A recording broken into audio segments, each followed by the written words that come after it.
You can't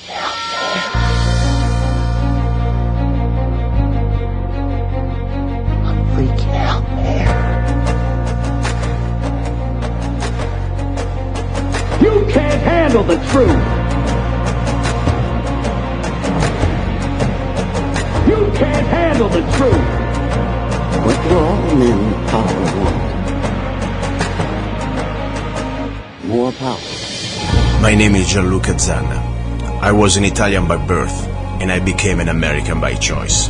Our lives and freedoms are in danger. This is not a drill. If you're listening to this broadcasting, you are the resistance. All systems go. Welcome to Love, Guns, and Freedom. We're not afraid. Here we go, guys and girls. You're listening to Love, Guns, and Freedom with luca-zanna on K-Talks 1340 AM and also 104.1 FM. Another Sunday, another show. The last 2 weeks has been crazy. Personal matters. I don't want to give you the details. You don't have to know my personal dramas. But, I got some little hard time, things to do, family things. But everything's okay now, and that's why you didn't hear me on the air. I put some, rebroadcast. And I tell you, I still say, sometimes I wonder, why am I doing this? And I tell you why am I doing this. Because I really truly believe it's an opportunity to reach out people, not just, of course, in the great state of Arizona, especially in our tri-state area, but also around the world, to think about what we are facing right now as a humanity and as free people, what we should, try to do. And the first thing we should try to do is interact with our government. If it's truly our government, we should pretty much remind them what are the basic human rights, that they should defend. After all, what is the function of government? People say, to give me free stuff. No, the function of government, at least in the United States, in our constitutional republic, supposed to be defend our individual rights. Now, one thing I like about Arizona, I tell you, Arizona, don't get me wrong, there are problems everywhere, there is no perfection, there is no Shangri-La, whatever you want to call it, heaven on earth. It's still humanity. We still have people elected, some people they are good, some people they are not, there is corruption everywhere, but one thing we have very good, I believe, in our political system at state level, our representatives, the people we send down to Phoenix to represent us, first of all, they have a term limit. That's something very good because, they don't stay there forever. They have 2 term limits, if I recall well, and that's it. And they come back to be like we are, regular people. That's the number one. Number 2, they are close to us. They live in our communities and also they are very accessible. I tell you, if you are polite, if you are, civil, I never had a problem with most of our politicians to have at least an interaction. Doesn't mean that I agree every time with everything, but at least we have a chance to communicate. Something that in many other parts of these United States, in other states, for example, they really don't care. Forget about other parts of the world. So this is very good. Now, today specifically, this show is about love, guns, and freedom. Of course, when it comes down to freedom, the first thing we want to know how our elected government is representing our basic rights. And the philosophy is always the same. Less government in our life and more responsibility. Why I want to make this show somehow, that is today is going to be the first part of the show, about an Arizona local issue, an international issue. I have listeners, we have listeners from around the world through the internet. But the idea is to show exactly how things can be worked through, if your system allows it, to have a communication with your legislators and trying to address things and try to work things through. That's the bottom line. And that's it. So today I have a very interesting gentleman that I will call him today representative because, he deserved it. He earned it. He became a state representative for the state of Arizona. For the respect of the office, of course, I will call it Representative Leo Biasucci. Normally I used to call him Leo. He's a guy that we had coffee together. He came to some of my gun safety classes. I consider him a great guy. He's a young man. And I like him as an individual. But today, this is more professional. We are now here to talk to Representative Leo Biasucci as representative for our district here in Mojave County, Arizona. Let me bring him in. I have some very important questions, some topics that we may agree or not agree. I don't know. We'll find out. That's why I want him on the air. I want to give him a chance to talk directly to us. Leo, are you there? Representative, are you there? Yeah, hi, Luca. How are you? Very good. Thanks for having me. Hey, you're welcome. I remember last time I had you, it was before the elections, And I'm glad things work out the way work out for you. Now you're in. First of all, tell me, how was your first day as a state representative for our district? How did it work? I have no idea. You drive all the way down there. It's a long drive somehow. Tell me a little bit about the first couple of days there in Phoenix. What's going on? How all started it? Yeah, no, it's been a great experience, to tell you the truth. Before I got elected, I told myself if I didn't like it, if I came down here and I thought that it was too corrupt, too swampy, that I wouldn't want to run again.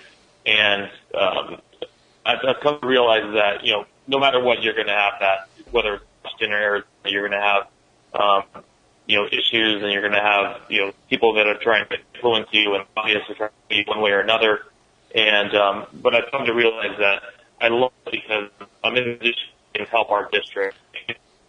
Leo, let me interrupt you 1 second. Let me interrupt you. I have a little bit of a breaking down. I don't know if it's me or maybe your location. What I'll do is this. I'm going to call you again in 5 seconds. Try to find the spot that we have no interruption, okay? I want to be sure your message goes through clear, okay? Okay, I'll call you back. All right, that's Representative Leo Biasucci. I'm going to call him back right now. As I said, it's going to be a very interesting interview because this is not just about the state of Arizona. This is about how I really truly believe we should have interaction with our representative. As I said, sometimes we agree, sometimes we don't, but we are here to understand what's going on. And then, of course, the rest of the show I have a very, very, disturbing news. They are really going to be very interesting news. And I hope to give you some good news, but unfortunately they are not really good news. They are pretty bad, okay? Let me get you, first of all, Representative Biasucci.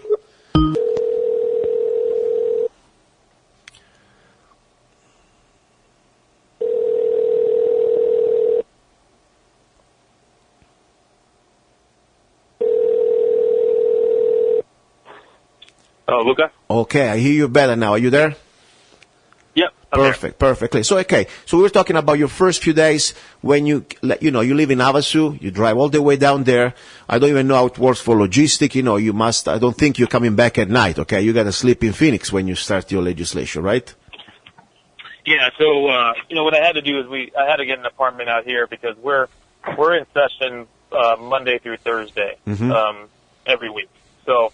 It wouldn't have been practical to drive back 3.5 hours every night, so I had to rent a place out here. So, and we're usually in session. This last week we were there 9, 10 o'clock at night, so 7 in the morning till 10 at night. Wow! Because we have that much work to do. So, and it's what I signed up for. So I'm okay with it. I'm not complaining. Yeah. It's something I wanted to do. I knew I was getting into it. So. And I want to remind Leo, I want to remind something, the position in the state of Arizona, differently from other states, and you can make, a decent living, have a salary. Yes, it's true, guys, you work 6 months out of the year, technically, even, of course, you campaign all year, you always have to talk to your constituents, things like that, but you go down to Phoenix for 6 months out of the year, still, your paycheck is not as great, okay? I mean, just to remind, how much you make, as a state representative for the year?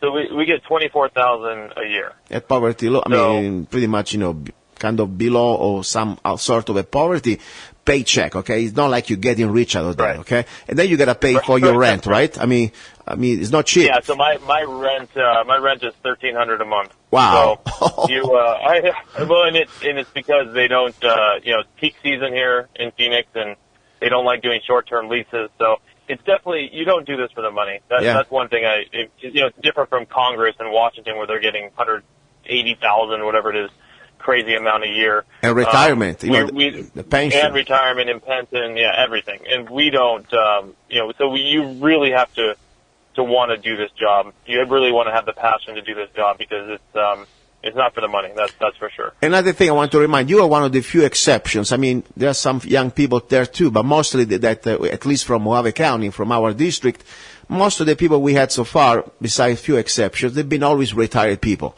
People, they can afford it. You instead, you're exactly in the middle of your time of work, you still have to work. I mean, you're a young man, so you're kind of a unique person going down for this mission, for this job. So it kind of, as I said, I commend you for that. It's to be able Thank you. to leave behind all your private business. You got your family, you got family business, and all these things for Right. something that barely just to reimburse your time and not even the time. I'm talking about just the expenses, just driving and sleeping. That's it. The money are gone. You some food and you're gone. So anyway, now you're there. Your first day. Tell me exactly. You go there. You don't know much. Pretty much. Somebody's tell you, okay, that's what you do. This is your office. This is your room. Now you need to give you the rules. How it happened the first day at work as a state representative? Yeah. So the first day it's extremely overwhelming because everybody down here wants to meet with you. Because the whole year you're trying to either pass new laws or repeal old laws or change things, and so everybody wants to sit with you and talk to you, and because everybody wants something, right? It's always the case. Everybody wants something, and you're the one that can help make that happen. So for me, the first 2 days were just literally, just like I said, just extremely. I mean, my life right now is literally in 15-minute increments all day long. Wow. Every 15 minutes, it's a new meeting with somebody else, with somebody who wants something else, or bills that are coming through. So it's just it's definitely an overwhelming experience. So now, I remind everybody you ran and you are part of the Republican Party, so you're the Republican ticket. There is a Republican majority. Arizona is under Republican majority.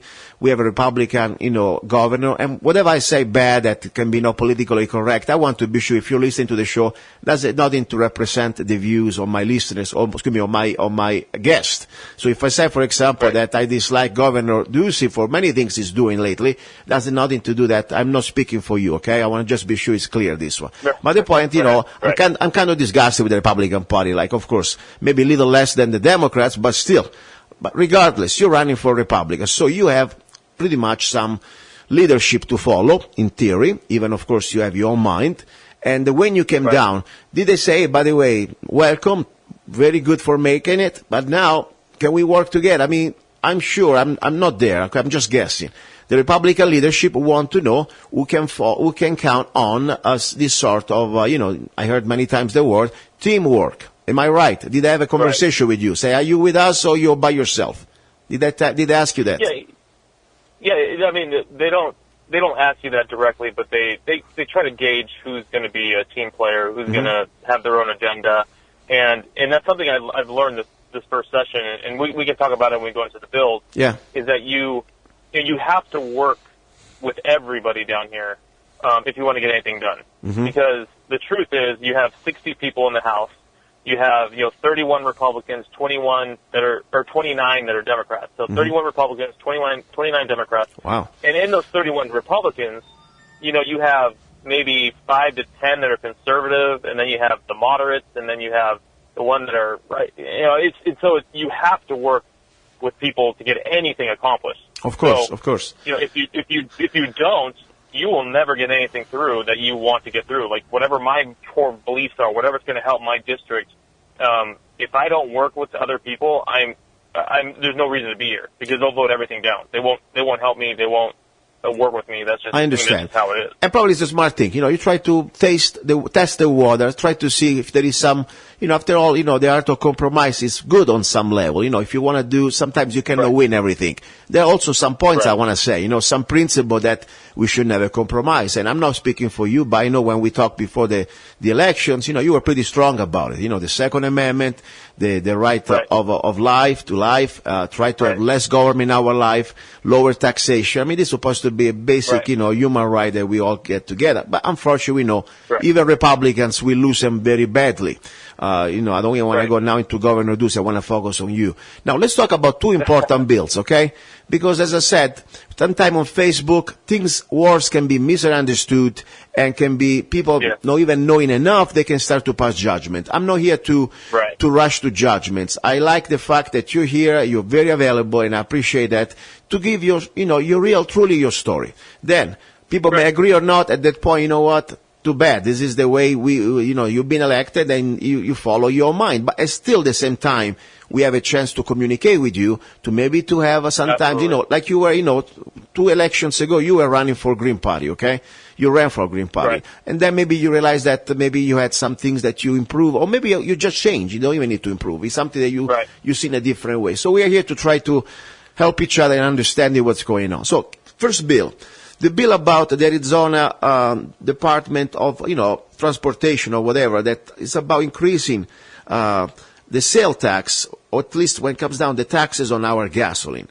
Am I right? Tell me a little bit what happened, and you had a vote, very important vote, to make it go through the committee. By the way, right now you're already into a very important committee. Which committee are you part of it? Right. Yeah, so the Transportation Committee I'm the vice chairman of, which is an extremely important committee. And you're talking about the bill you're speaking about was, it was a bill that there were multiple parts to the bill. So you had parts that were bringing parity. Let me give you a quick example. So right now, if you have a Tesla, okay, you own a Tesla and you pay for your car registration, for 5-year registration for a Tesla costs you $105. Okay, that's a $70,000 vehicle, costs you $105 for 5 years. Mm-hmm. If you have a $50,000 GMC truck or Ford F-150 for 1 year at brand new is about $500 for 1 year. Wow. So is that right? Is that fair? Absolutely not. And that's what's frustrating to me, because you see this $32 fee that they did last year that they put on our registration. You look at the gas tax idea they want to do. And in my opinion, I'm saying, look, if we stop these loopholes when we're picking winners and losers, you would never even have to raise taxes everywhere else. If everybody was just on an equal playing field, and you would never even have to have a conversation of let's raise our gas tax or let's add a $32 fee. So that's, for me, what's frustrating. So I'm trying to find ways, okay, let's stop these loopholes before we even talk about that. So let me understand right, to be sure. So you have now tried to say, no matter what type of car, electric car or regular car, the fact that we all use the same roads, we should pay the same Correct. type of value. And I agree with that. I mean, that's absolutely correct. Absolutely correct. I think that's fair. I mean, because after all, the roads is going to be, no matter what type of energy you use, is going to be used by everybody. That's the bottom line. So, okay, that's a good point. Right. Go ahead. And the truth is, our technology is getting better, right? We're moving more towards electric. We're moving towards, our vehicles are now getting 30, 40 miles per gallon. So the gasoline tax is going to eventually go away. Mm-hmm. So to think that we raise that gas tax is going to be the solution is not right. So this bill had parts that were making that parity to say, hey, everybody needs to pay their fair share, and it also had the gas tax. So when that bill came up, it was agreed upon with myself and the chair. I said, look, that gas tax, I don't like it. My district doesn't like it. Nobody's going to vote for this thing. So that needs to come out. And he agreed. He goes, okay, you know what? There's good parts to this bill, and I will take it out. And that's exactly what he did. Wow. So even though... Go ahead. Finish, please. No, I'm saying, so even though it passed out of committee, and you look at the committee, it passed 6-0, you have other conservative Republicans who voted yes, knowing that we were going to take the gas tax out, because nobody wanted that, and that's how it works. If for some reason that sponsor, he was the chairman, he's also Republican, who put the gas tax, if he decided to put that back in, I mean, we would tell everybody on a caucus, look, he didn't listen to us. He went against his word. We're going to kill this bill. And there's other ways to stop bills from going through. Mm-hmm. If he does not, your word means a lot down here. And if the second you lose that trust, I mean, you're done as a legislator. Nobody will ever help you again. I see. So he understood that, and that's why he took it out. So so now the point is that the fear that we had here when, we were just knowing bits and parts of the facts, right. You voted for, as a part of this committee to let this bill at least go through the first part of the committee, now, and the fear was, okay, now we're going to face this as also a potential increase in tax for our for the gas tax. Instead, what happened, they removed this part, and now technically, tell me if I'm wrong, I'm trying to get this, that's why I wanted you on the show, I wanted to be sure everything's clear. Now you're trying to work in a way that every car, regardless if it's electric or gasoline or regular, type of power, supposed to have the same type of registration tax, okay? Right. So that's the way we are right now? Yeah, that's what we're trying to do now. So the gas tax is taken out completely. All right. And now it's just saying let's have everybody needs to pay their fair share. Yeah, so it means... regardless of the type of car. Perfect. So electric cars or regular cars, they're going to pay the same. So eventually we're going to have a little bit of adjustment that even the regular cars that now we pay much more, they're going to pay a little less technically, hopefully. Am I right? Yeah, and that was it's funny because my original idea was okay, let's get everybody to pay the same, and then I wanted to bring it down altogether. So right now, I'll give you an idea. Right now, 60% is the number that's determined for your car registration. 60% of your MSRP when you go to register your car. Mm-hmm. I wanted to bring that down to 50. Mm-hmm. So I'm going to say, okay, bring everybody else up, but then let's lower it for everybody. I see. Let's bring taxes down. So okay. We're going to make it up. Well, at least, as I said, everybody told me, leadership said, you do that, and the governor's going to veto it. Really? It's not going to go through. And so that's one thing you got to remember too is when you're passing bills. Yeah. Is it even going to pass on the governor's desk? Yeah. You have to think about that. And he's already said, he's not going to allow the $32 fee to be repealed. He's not going to allow, he's made a statement. And I'm speaking for myself, of course. Now, you got to work with the governor. I don't. I'm pretty disgusted with Governor Ducey because right now, that's why one of the reasons I left the Republican Party because people like him. The idea that just because there is an R on his jacket and he's acting according to facts worse than a Democrat. At least Democrats, you know what you get, okay? This is supposed to be somebody that's supposed to work for our tax dollar as a conservative, remove taxes. He sold us out with this union or whatever they are, this red for red, in this overnight putting down your breeches and bending over 90 degrees completely, 20% increase in their salary or whatever was, that no way in any private sector that would ever happen. And of course, somewhere the money must come from. He completely gave, very terrible negotiator on that level. And on top now, getting along with this extra $32 here, $32 there for these other pieces of, not even laws. These are completely done by the bureaucrats, ADOT. That they wanted, I don't know why, a few more millions of dollars or whatever. They started to increase. Why not $100? I mean, why is just stopping there? Right. That's supposed to be your job, guys. Supposed to be you, legislator. At least we can talk to you.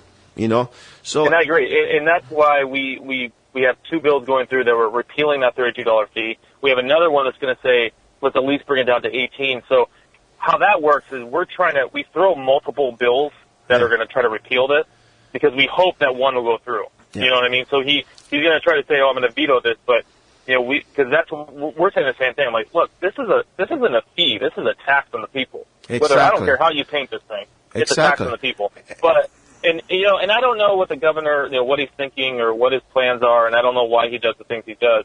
But we're trying to figure out how to make this work because even with tax conformity, right? We're saying let's conform to Trump's tax cuts, which would save a lot of people a lot of money in the state, in the state of Arizona.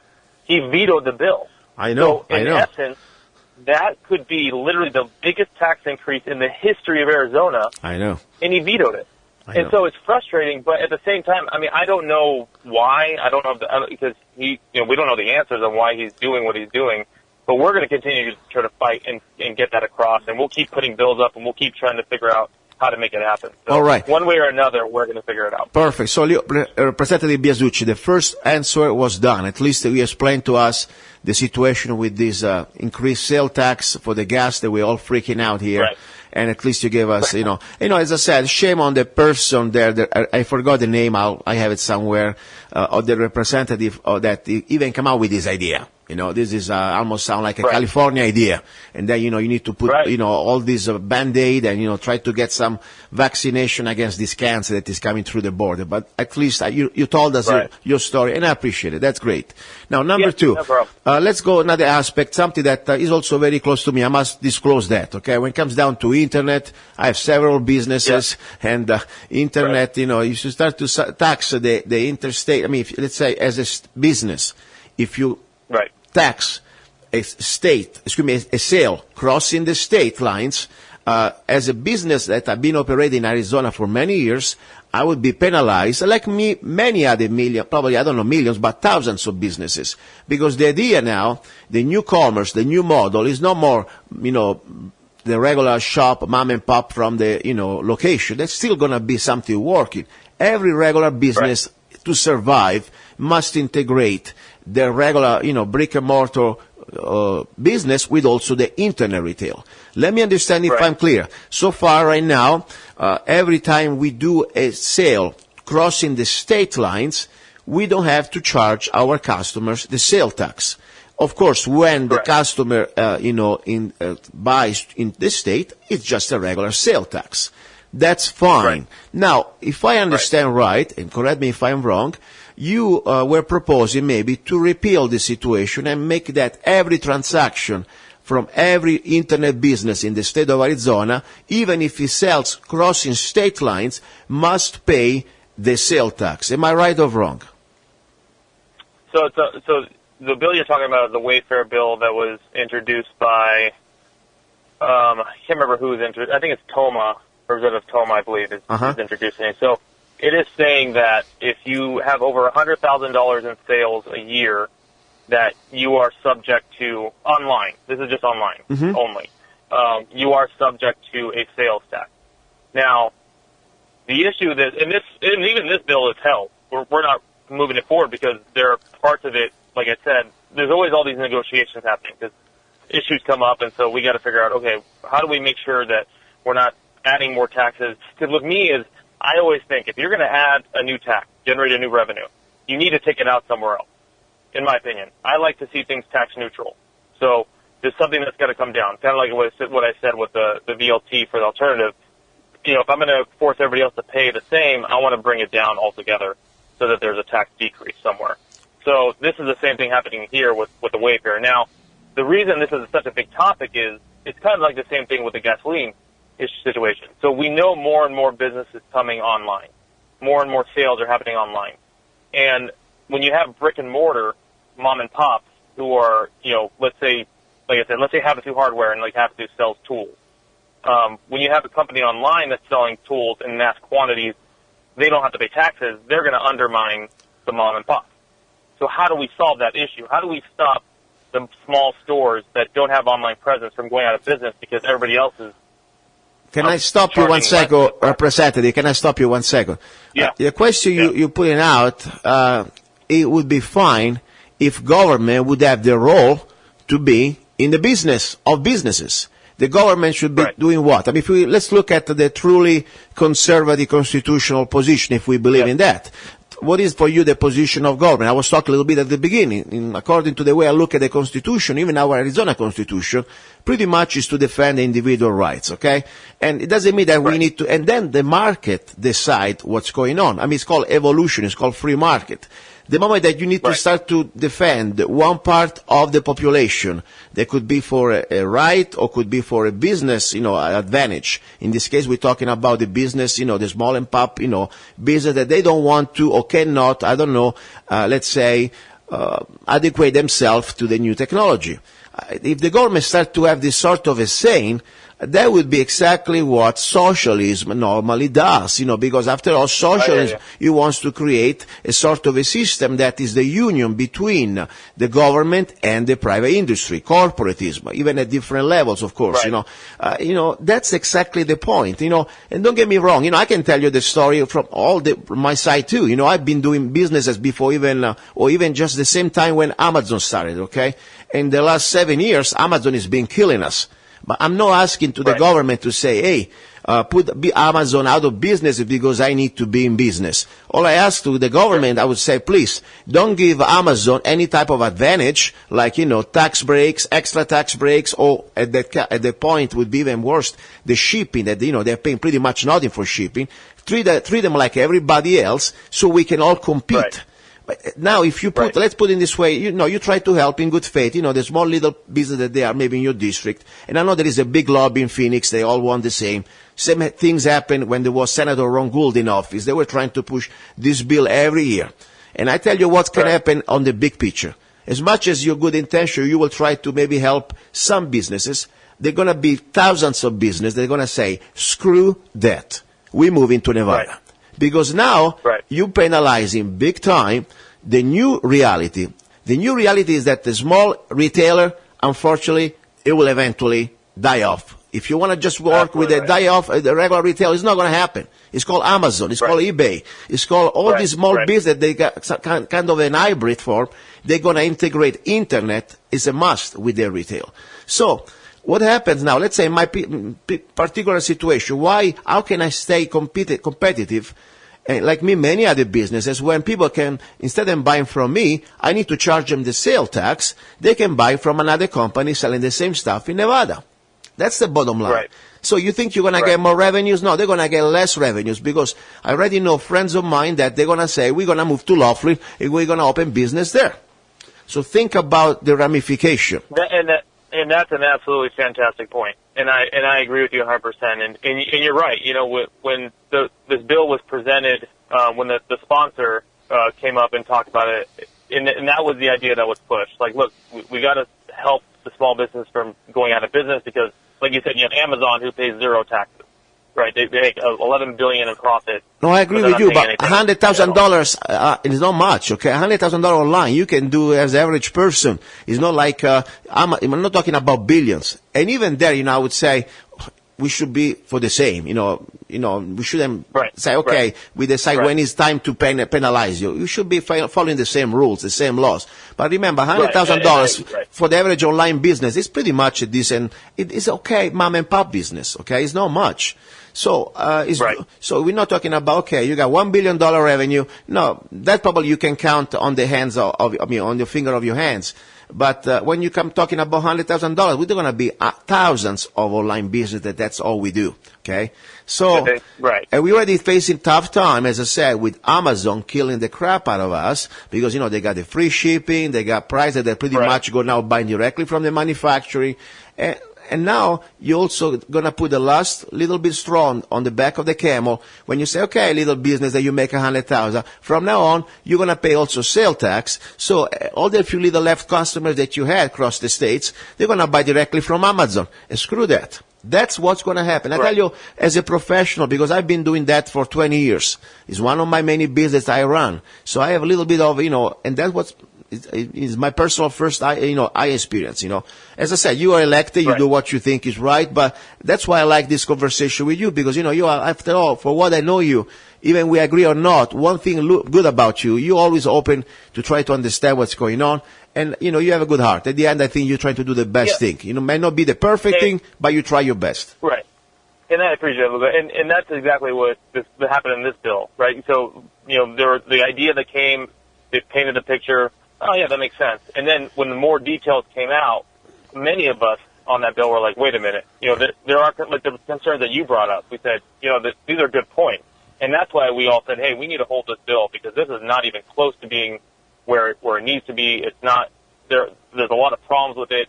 And so that's why we stopped the bill from going through because of people saying and coming to us and saying, hey, look, there's some things that are wrong with this thing. So, and that's how it should work, right? We should, as representatives, be flexible because we can't always see the whole picture on a lot of these bills. We have thousands.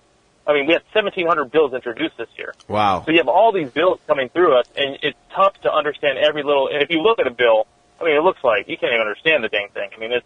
It's all lawyers and whatnot. So, so there are times when this bill looks okay, and then you start to really dig deep, and you're like, wait a minute, that is not a good bill. And so this bill hasn't even been voted on at all. It's been held because there's so many problems with it. So, that's something like I said, I work on that is make sure I just don't stick to one point of view and that's it. No, that's good. And I like also the fact, as you said, all these bills, sometimes they completely rush them to you guys in this language so difficult. You need to be a lawyer. We are regular people here, most of us. And that's why they do these things intentionally, like the Obamacare. You need like a lifetime to read it all bill. Okay. That's the way they wanted it. And I tell you, that's why I like Arizona for one reason. We have this, direct contact with our representative. And I truly believe, don't get me wrong, I had people in the past that we may have a big disagreement, but at least we're always able to communicate and educating each other. Absolutely. Being polite, be civil. That's all I ask. Never judge, never rush to judgment. Give them a chance. I always say, before you start to throw rocks, give them a chance. Give them a chance to understand. Yeah, and then at that point, we have election time in 2 years that will decide. People will decide. That's the bottom line. Right. And that's something that it's important to understand is, for me, for example, this is my first year. I'm a freshman legislator. I have some good mentors. Senator Borelli has been fantastic and been guiding me. But it's still, for me, even a learning process. So, like I said at the Lincoln Day dinner the other night in Havasu, I said, look, if there are things that maybe you see that I don't, call. You have my number, you have my email. I love the feedback because I can't see every little thing all the time, and I would prefer to be seeing a point of view that I didn't see, so then I can say, oh, wait a minute, I'm going to change my mind before I vote. Before the final vote comes on, I want to be able to have all the information. Exactly. So I hope everybody agrees with that. And also when I posted on Facebook, I wasn't trying to, catch you behind or things like that because, I know your phone. I can call you anytime. But at the same time, as I said, now I look at you as a person that I know you privately, and that's another story. When I bring things that, they were brought by somebody else, I was even trying, this is like the public forum. Right now, Facebook, believe it or not, is probably our town hall meeting that normally we used to have, okay? We're still going to have town hall meeting, of course.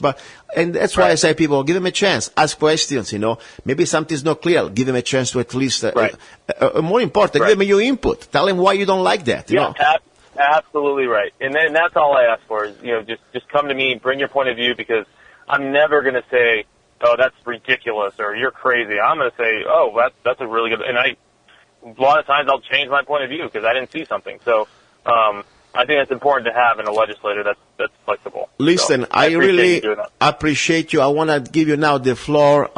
You clarified 2 important points, and that's pretty much why I wanted to bring you here, so you have a chance to exactly, be straight and tell them the whole story, especially your side of the story with all the details. Now, I want to give you the floor. Whatever topic you want to talk, I will shut up, and you can conclude this our little conversation. Go ahead. Anything you want to say? Yeah.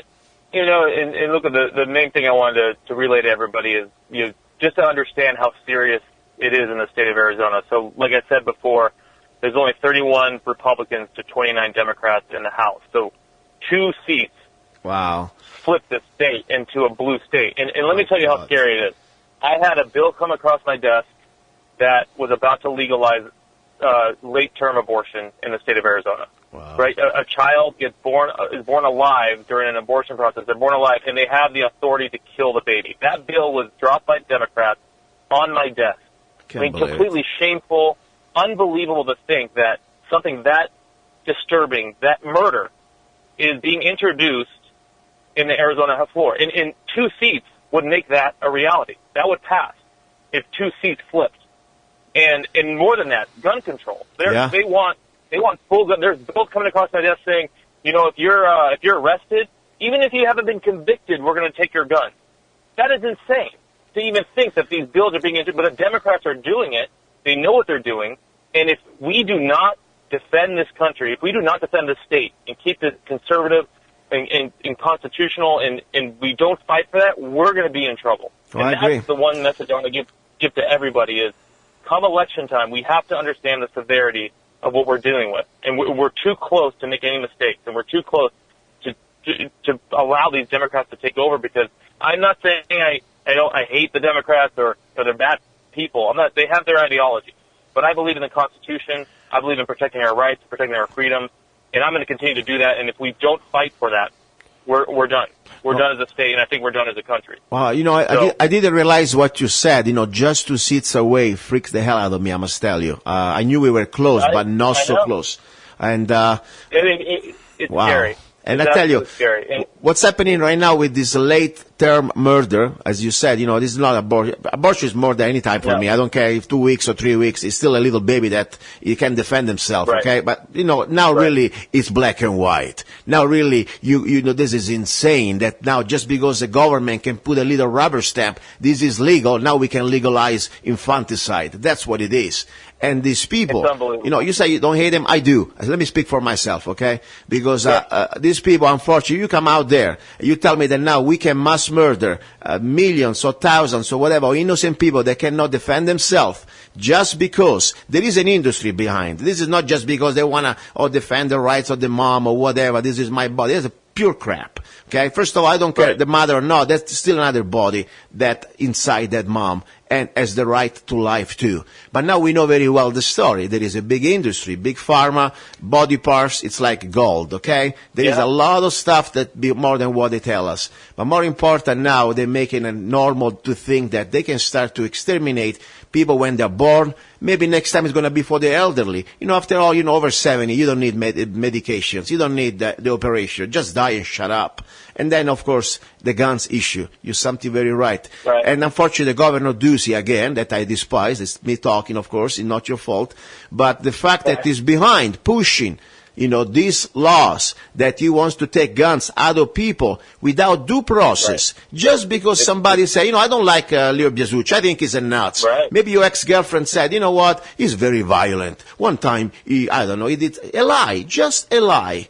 Okay? And guess what? Okay, they go in front of the police will go in front of the judge say, okay, fine, no due process, disregard of our basic Bill of Rights.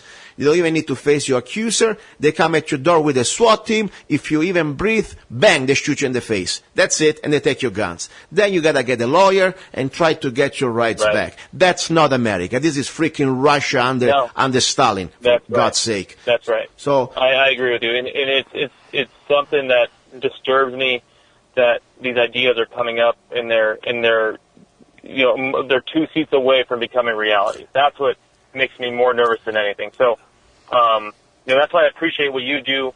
I appreciate what a lot of, hardcore, I know you say you're not Republican, but a lot of your, let me put it this way. I'm not Republican on paper. I'm not gonna vote Democrat for sure. Okay, I voted for you last time. Okay, all right. So, I appreciate that. All right. But anyway, listen to me now. Give your website, give your phone number, because sometimes people may have questions, you email, whatever they can reach you out. I know you're busy because you're just a guy. By the way, they don't give you much resources. You have a secretary that I think you share with another person. It's kind of limited. But you try to do your best. I know you always write back when you can. Go ahead, give your information, website, whatever you have. Yeah, so, if anybody wants to reach me at all, so my email is going to be lbiasucci at azleg.gov. That's LBIASIUCCI at azleg.gov.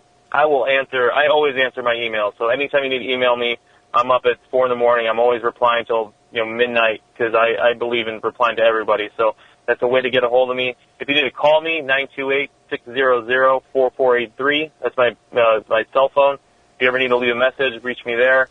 I'm always available. And when I come back into town, I'm always trying to hold town halls and go to events. So you can always ask me questions there as well, and I'll tell you what's happening. So, but other than that, like I said, I appreciate what you're doing, Luca. I appreciate what everybody's doing to try to protect the state, protect this country, the Constitution, and our rights. So thank you all. And I hope you continue to do that and continue to fight. Thank you, my friend. I appreciate it, okay? My best regards to Senator Borelli down there, okay? Tell him hi. All right. I'll let him know. Very good. Luca. All right. Thank you. That was Representative Biasucci. As I said, think about it. 2 weeks ago, everybody was freaking out. Oh, Biasucci is selling us out on the gas tax.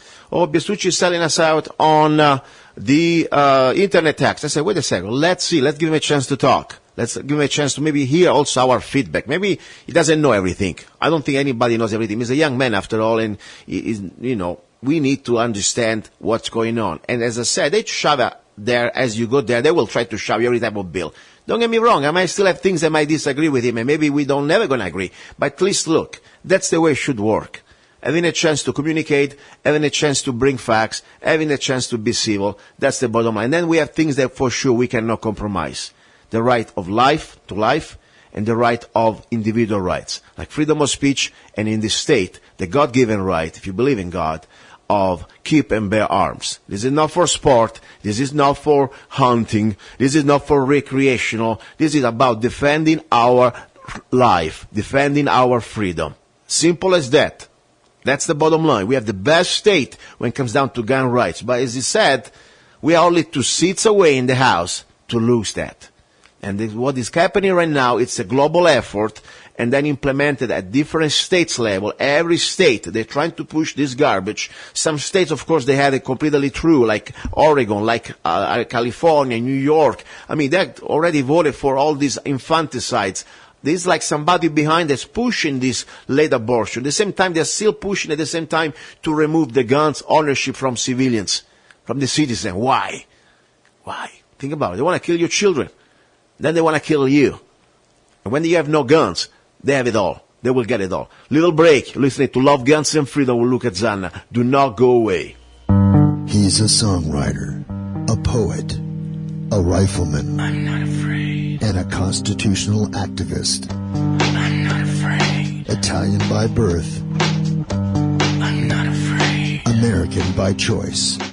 Gianluca Zanna. I'm not afraid. And his new CD, Love, Guns, and Freedom.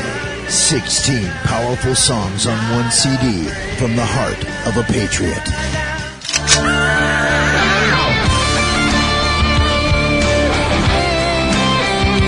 For download or to order the CD, go to www.lovegunsfreedom.com. That's www.lovegunsfreedom.com. Lyrics for your mind, music for your heart. Gianluca Zanna's new CD, Love, Guns, and Freedom. Here are the numbers you need to understand. Yale University released a study last week by 3 researchers, all of them liberal, I believe, who concluded that the actual number of illegal aliens in this country is not 11 million. It's north of 22 million. 22 million. Fact 1. Fact 2. The Democratic Party is now, as a matter of policy, calling for the legalization of all illegals in this country. Citizenship voting rights. 22 million new voters. Fact 3.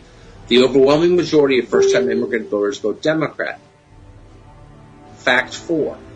The largest margin in American presidential history was 17 million votes in the 1984 election between Mondale and Reagan. And Reagan, yeah.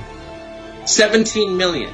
You would add to our voter rolls 22 million at least permanent electoral majority in perpetuity. That's what this is about. It's not about making the country better, serving our labor needs, helping the population. It's about putting Democrats in power forever.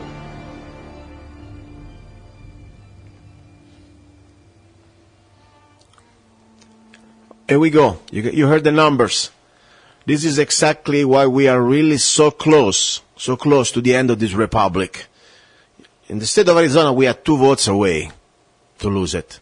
You know, this is not the Democrat Party of Jeff Kennedy, you know. He was a patriot. Compared to these bastards today, he was a conservative.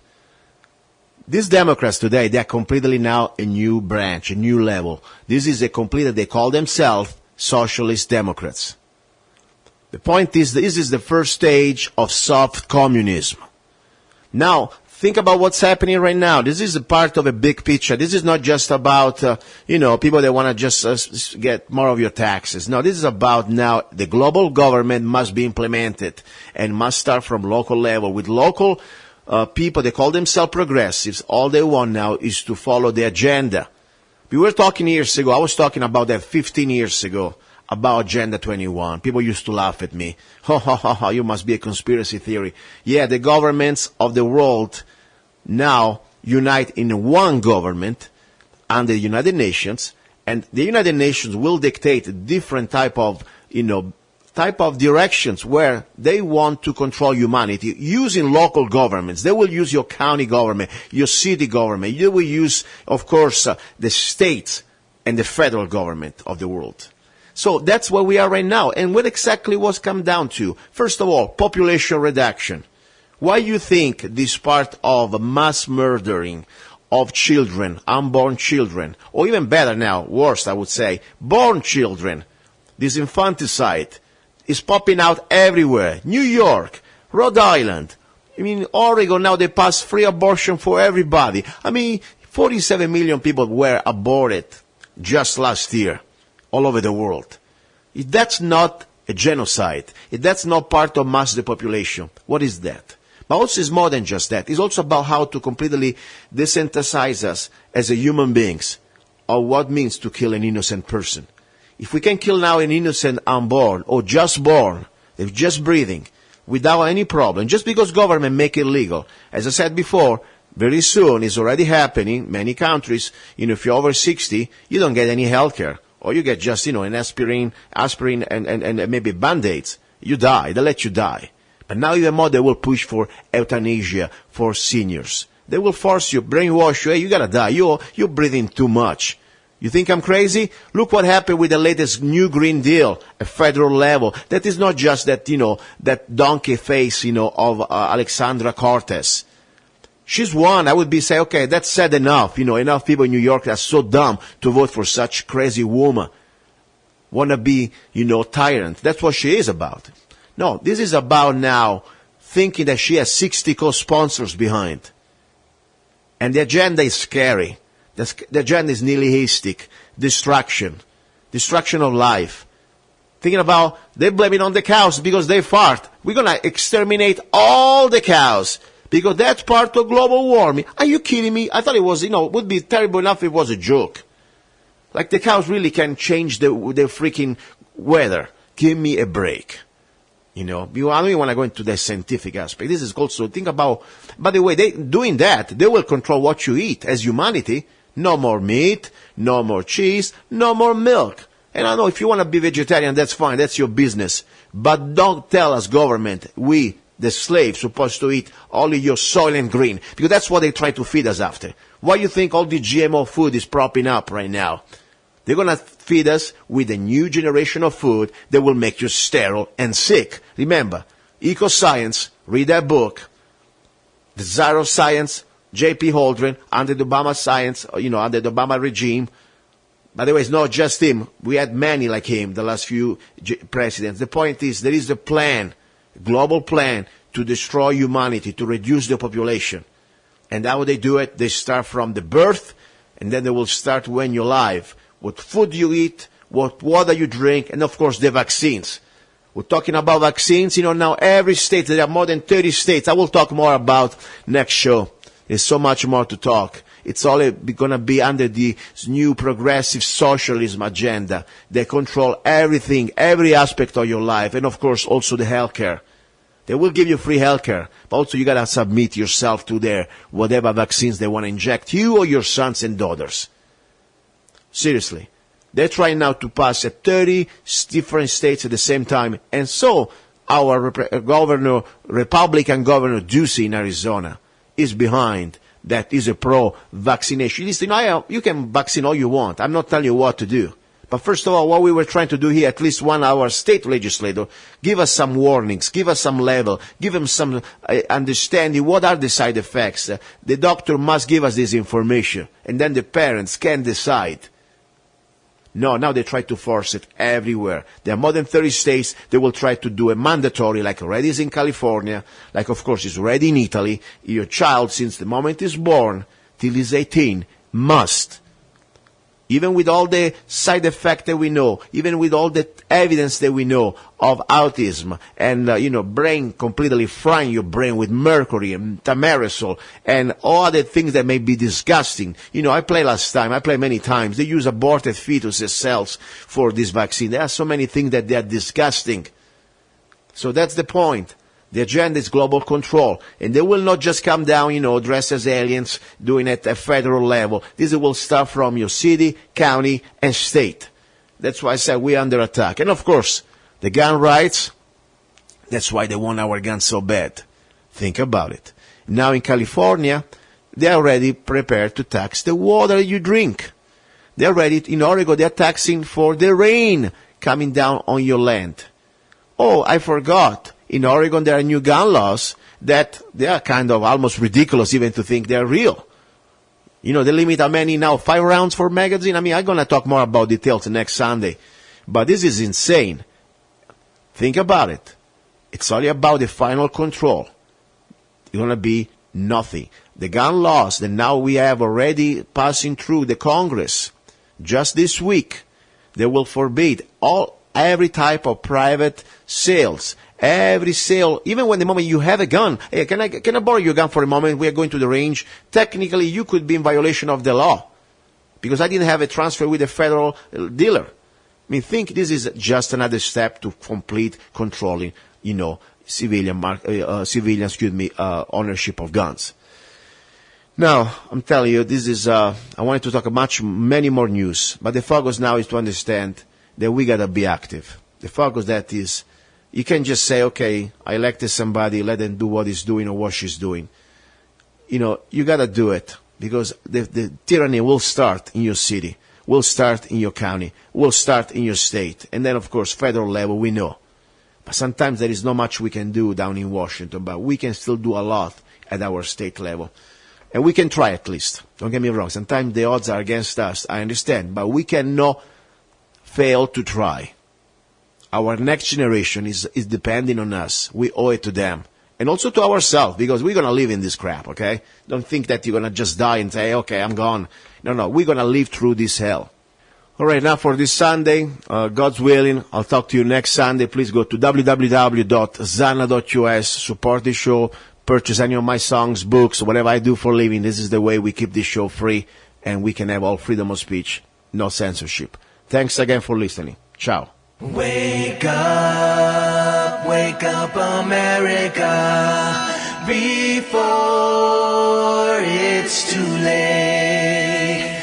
They're trying to make you fade away. They're trying to kill your faith. Every day you're invaded, your soil desecrated. Politicians turn their back. You're under attack. You're under attack. They're trying to erase your borders.